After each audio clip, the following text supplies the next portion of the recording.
Me again. Going to talk to you about the hypothalamus and the pituitary gland. Thought this was a really cool image.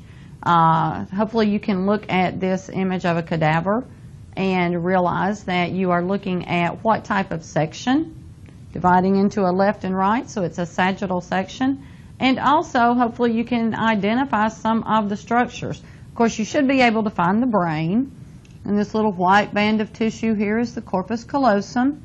This particular area in the brain is the hypothalamus. Extending down from the hypothalamus, you have a little strip of tissue. And then hanging from that strip of tissue, you have the pituitary gland. So we're going to talk a little bit about the relationship between these two glands, the hypothalamus and the pituitary. So let's begin first by clarifying something about the master gland. For many years it was thought that the pituitary gland was the master gland because it secretes hormones that affect many other glands.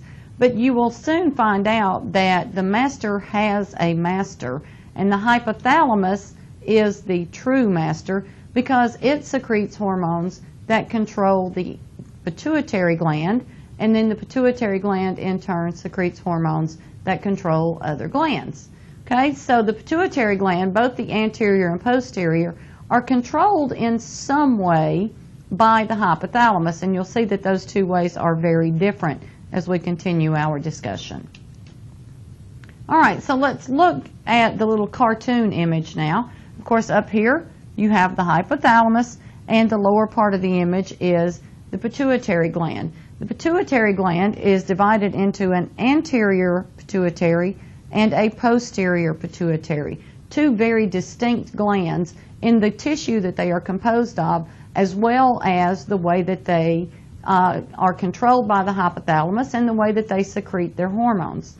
So let's begin with the posterior pituitary first, okay? So beginning in the hypothalamus, you see that you have neurons up here. Those neurons are going to be making the hormones for the posterior pituitary. Okay, so the neurons synthesize the posterior pituitary hormones. Those hormones then travel down axons in this little stalk. Okay, so this stalk between the two is known as the infundibulum. Big word, little stalk. Okay, so the infundibulum is the tissue comprised of the blood vessels and the nerves that are the connection between the hypothalamus and the pituitary gland.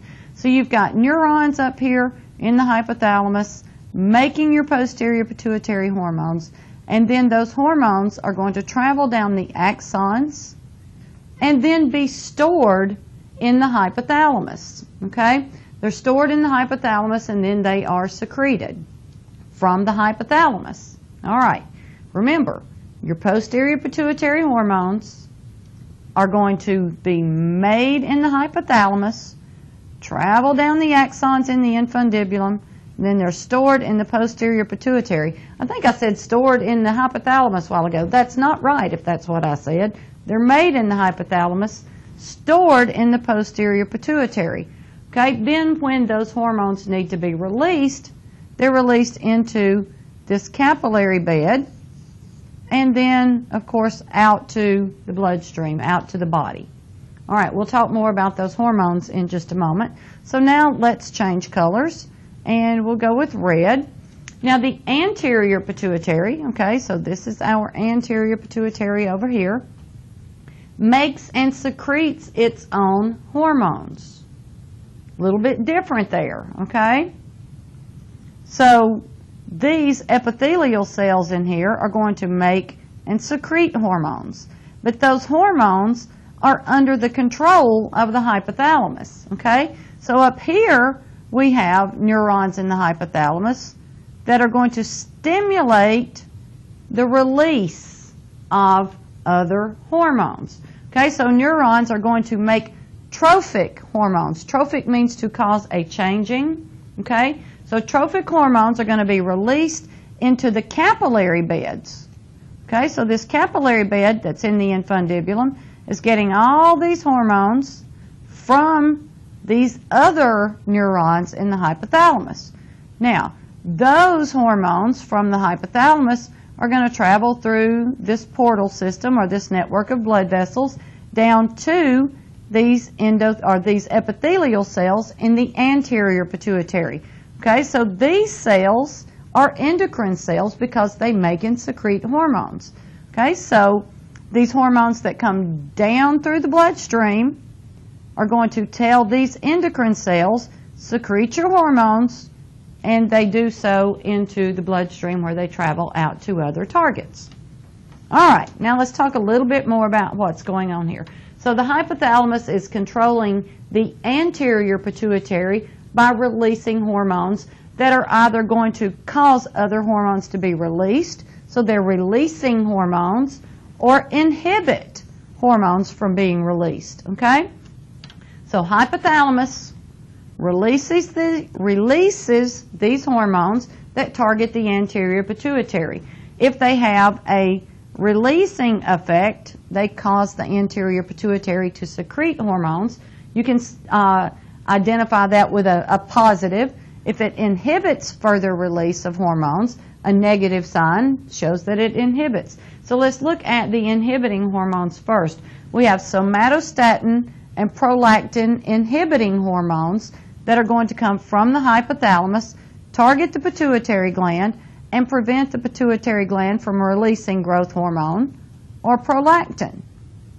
Okay, your releasing hormones or releasing factors are going to stimulate the anterior pituitary.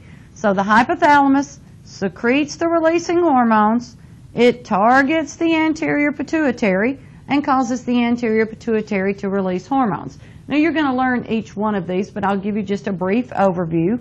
Your corticotropin releasing hormone from the hypothalamus tells the anterior pituitary to release adrenocorticotropic hormone. Gonadotropin releasing hormone from the hypothalamus tells the anterior pituitary to release follicle stimulating hormone and luteinizing hormone.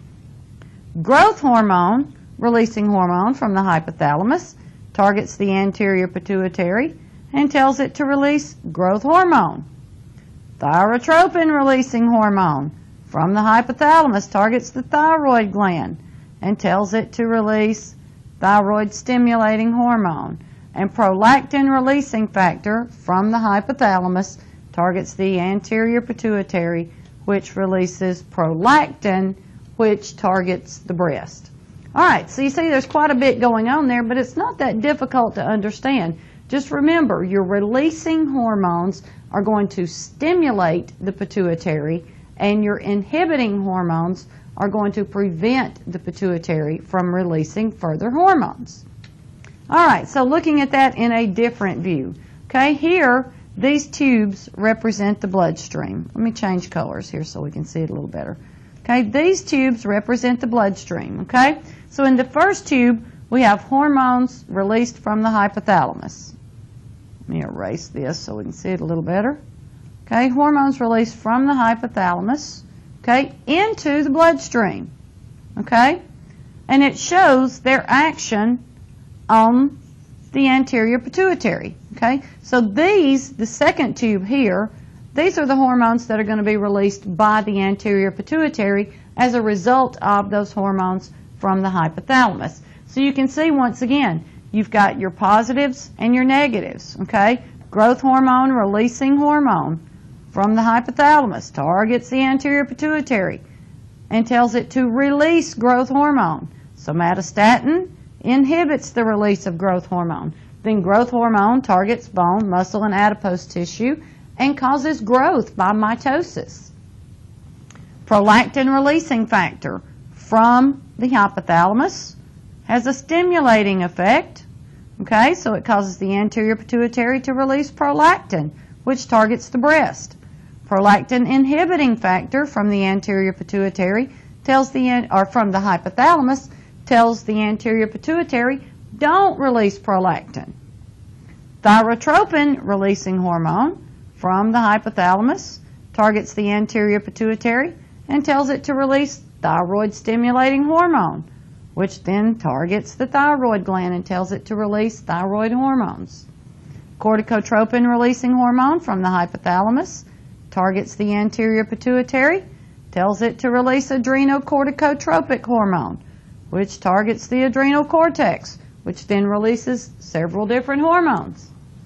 Gonadotropin-releasing hormone from the hypothalamus targets the anterior pituitary, which releases luteinizing hormone and follicle-stimulating hormone, which target the gonads. The gonads are the ovaries and the testes, which then are going to start creating gametes, sperm cells and egg cells, and also secreting estrogen or testosterone. All right, so you had heard me mention in a previous video about pathways that regulate secretion. So this is a wonderful little study tool to help you remember those pathways, what hormones regulate the release of other hormones, and what the eventual targets are. Okay, what's next? Hypothalamic control over the posterior pituitary. Now remember, we said that there are no releasing or inhibiting hormones. Instead, the hypothalamus produces two hormones that are then sent through those axons of those nerve cells to be stored in the posterior pituitary, okay? Those two hormones are antidiuretic hormone, also called vasopressin, and oxytocin.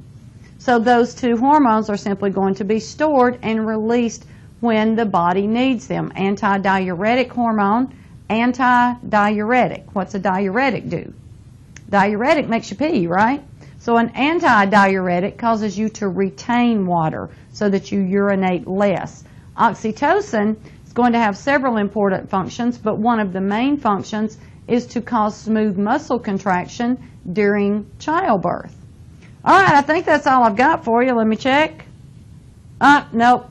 Darn. Need to talk just a little bit about the development of these two. Now, we've talked about them being very different in the way that the hypothalamus works on them. And we also talked about the different ways that they make and secrete their hormones. Well, they're also very different histologically, or according to the tissue from which they're made and what they're made of. Okay, so your anterior pituitary gland. Now remember, it's composed of glandular tissue, epithelial tissues that make and secrete hormones. Okay, adeno means glandular. Hypophysis is the big fancy name for pituitary. You may see hypophysis cerebri. Okay, so hypophysis cerebri is pituitary gland. The adeno or adenohypophysis is the anterior pituitary, made of epithelial tissues that pouch upward, push upward from the roof of the mouth. So it's made of the same type of tissue. Now your posterior pituitary, remember, it's made up of nervous tissue. It's the neurohypophysis, okay? So neurohypophysis, composed of nervous tissue. And remember, you've got the axons from the hypothalamus coming down in there. So during embryological development, the hypothalamus pouches downward and forms the posterior pituitary. So two very distinct glands that are commonly called one gland. But now you know that it is truly two very different glands, the anterior and posterior pituitary. Talk to you next time.